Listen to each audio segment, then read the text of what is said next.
안녕하세요, 바바레알입니다. 오늘은 전기차의 관리 방법에 대해서 좀 알려드릴 건데요. 좀 준비를 해왔는데 일단 보닛을 좀 열겠습니다.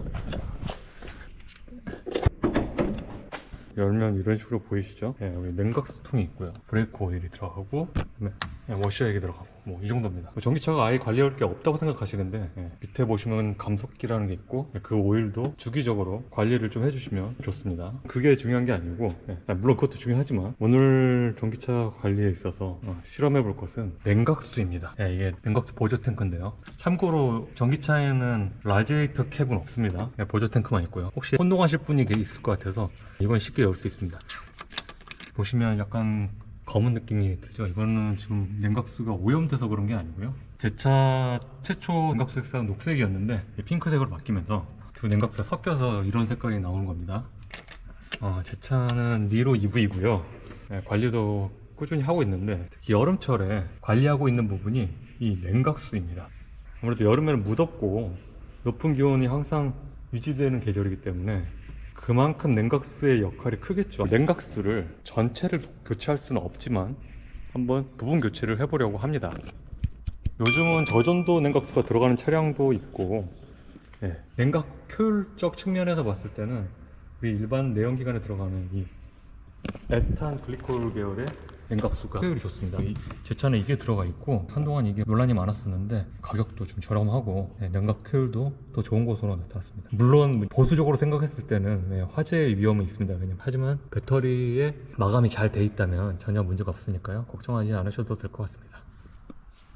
이걸 그대로 놓으시면 안 되고 이건 원액이기 때문에 물과 섞어야 됩니다. 그렇다면 그냥 뭐 생수를 넣으면 되느냐? 그럼 절대 그렇게 하시면 안 되고요. 뭐 많은 채널들을 다루고 있지만 초순수라 그래서 인터넷에 파는 게 있어요. 그래서 전혀 그 미네랄 성분이 없는 수돗물도 가능합니다. 저는 초순수를 구매해서 지금 배합을 해놓은 상태입니다. 아무래도 부식에는 이게 더 좋겠죠. 그래서 비율은 어떻게 섞느냐? 매뉴얼상에는 5대5로 섞으라고 되어 있는데요. 최초 출고 시에는 냉각수가 6대4로 배합돼서 나옵니다. 그 이유는 이 냉각 성능이 6대4로 했을 때 가장 높기 때문입니다.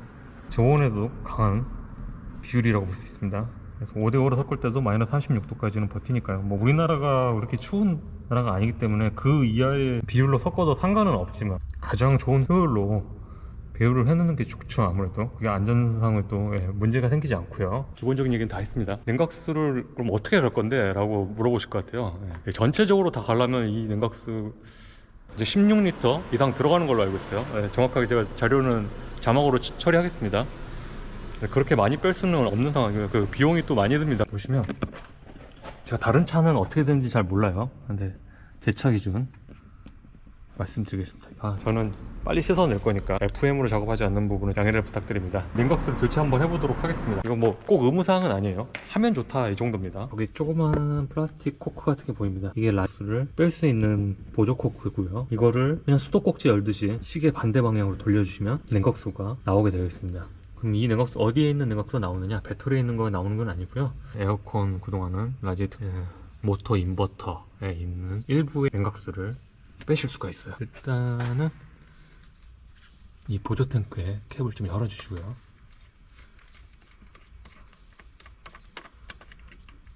배합된 냉각수를 미리 앞에 놔두십시오. 순식간에 냉각수가 빠지기 때문에 조심해. 사실 진짜 정석으로 한다면 밑에 하부 커버를 다 뜯고 해야 돼요. 하지만 저는 뜯지 않고 많이 빼지 않을 거기 때문에 폐 냉각수는 또 따로 정화 처리를 하셔야 됩니다. 보이실지 모르겠는데 이거 코크를 빼서 보여드릴게요. 그거 나오죠? 빠질 때까지 기다려주세요. 이 당시에 고전압을 차단하는 장치입니다. 이거 자르라고 되는데 자르면 돈 다시 드니까 쉽게 그 옆에 누르면 빠질 수 있게 돼 있어요. 그냥 빼서 옆에 놔두도록. 자, 이제 냉각수는 뺄 만큼 다 뺐고요. 보조 탱크는 완전히 비어 있습니다. 이 상황에서 준비했던 냉각수를 충분히 부어보도록 하겠습니다.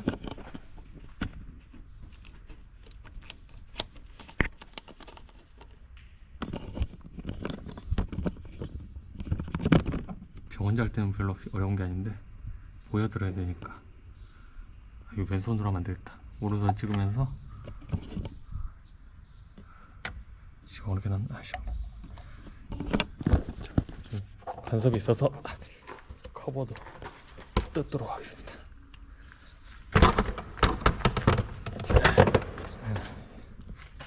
원액을 그건 능각수로 2리터를 부어주고 있습니다. 생각보다 많이 들어가네요. 두 번째 작업인데 첫 번째 작업에 내가 얼만큼 냉각수를 넣은지를 지금 생각을 안 하고 있어가지고 잘못하면 냉각수를 좀 더 가져가야 할 상황이 발생할 수도 있겠습니다. 충분히 넣어주세요. 다 이유가 있어요. 꽉 채워야 되는 이유는 나중에 말씀드릴게요. 냉각수를 맥스를 넘어서까지 넣어주세요. 가득 채워놨고요. 혹시 모를 상황을 대비해서 어떻게 하면 순환을 시킬 수 있을까요? 여러분 한번 생각해보세요. 보여달라고요? 알겠습니다. 바로 보여드릴게요. 방법은 간단합니다. 자, 시동을 켜시고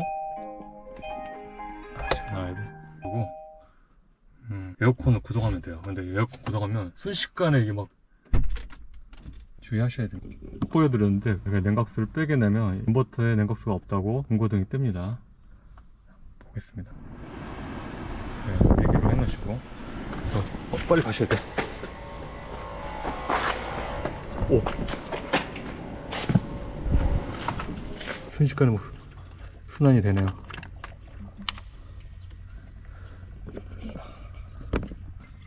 쉬운 듯 약간 손이 많이 가는 작업입니다. 아까와 같이 6대4로 배합된 냉각수를 1리터 정도 다시 채워주겠습니다. 끝까지 채우세요.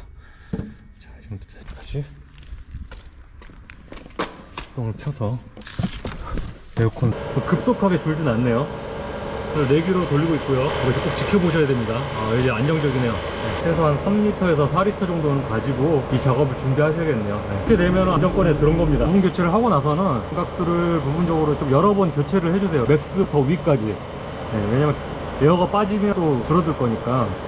지금 이제 순환을 해도 이제 더 떨어지진 않는데 그 점을 유의하셔야 됩니다. 이렇게 교체를 해주시면 지금 에어컨 같은 거 열 시키는데도 도움이 되는 라디에이터 그릴에 무리가 가지 않고 이 차 전반의 시스템에도 도움이 된다는 거 꼭 알아두시기 바랍니다. 네, 오늘 여기까지 방송하겠습니다.